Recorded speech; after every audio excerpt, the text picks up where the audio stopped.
C'est par la foi que voyons l'invisible. Bonjour chers amis et bienvenue à la communauté d'études quotidiennes de la Bible. Ils se sont levés à l'appel du Seigneur. Quel plaisir de vous saluer en ce lundi 7 octobre 2024 pour continuer à partager avec vous la lecture de la méditation quotidienne pour adultes tirée du livre Dieu est ainsi, portrait de la grâce et de l'amour divin écrit par Roberto Herrera. Je ne cesserai de vous remercier car votre fidélité à l'écoute et au partage de nos différents contenus est quelque chose de vraiment apprécié. Que le Seigneur vous bénisse.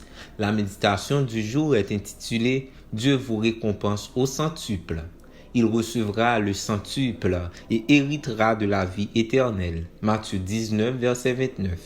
Quel croyant n'est pas attiré par l'idée de recevoir une récompense de la part de Dieu? C'est pourquoi le Seigneur, qui nous connaît si bien, veut que nous sachions que, dans une vie de foi, rien n'est vain. Les plus grandes récompenses qu'aucune entreprise ne peut donner nous attendent. Il promet 100 fois plus et à terme, la vie éternelle.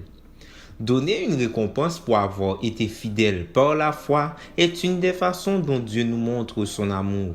Il accompagne d'ailleurs ses commandements de promesses de bénédiction. Mais si ce que nous faisons est notre devoir, en réalité, nous ne devrions pas en attendre de récompense. Si nous les recevons, ce n'est pas parce qu'elles nous sont dues, mais parce que c'est la gentillesse et la bonté de Dieu envers nous qui nous y inspirent et nous y motivent. Les êtres humains ont toujours montré un intérêt pour la récompense que Dieu a en réserve pour ses enfants.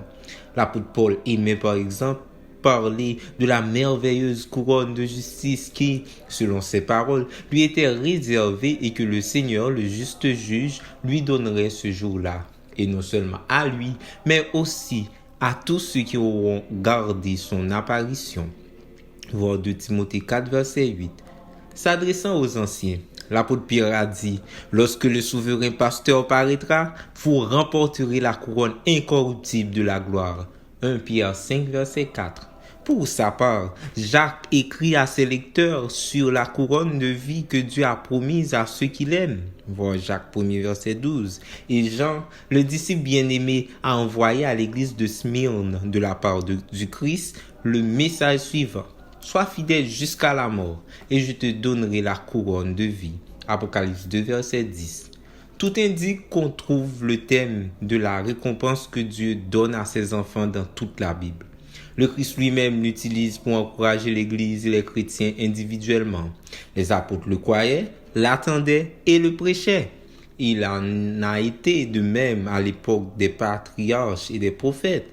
C'est dans la foi qu'ils sont tous morts, sans avoir obtenu les choses promises, mais ils les ont vus et salués de loin, en confessant qu'ils étaient étrangers et résidents temporaires sur la terre. Hébreux 11, verset 13. Les récompenses de Dieu sont aussi pour vous. Croyez-le. Alors, soignez votre relation avec lui et attendez-les tous les jours de votre vie. Ce jour-là viendra bientôt. Merci d'avoir suivi cette méditation. Nous vous souhaitons de passer une très bonne journée. Au revoir.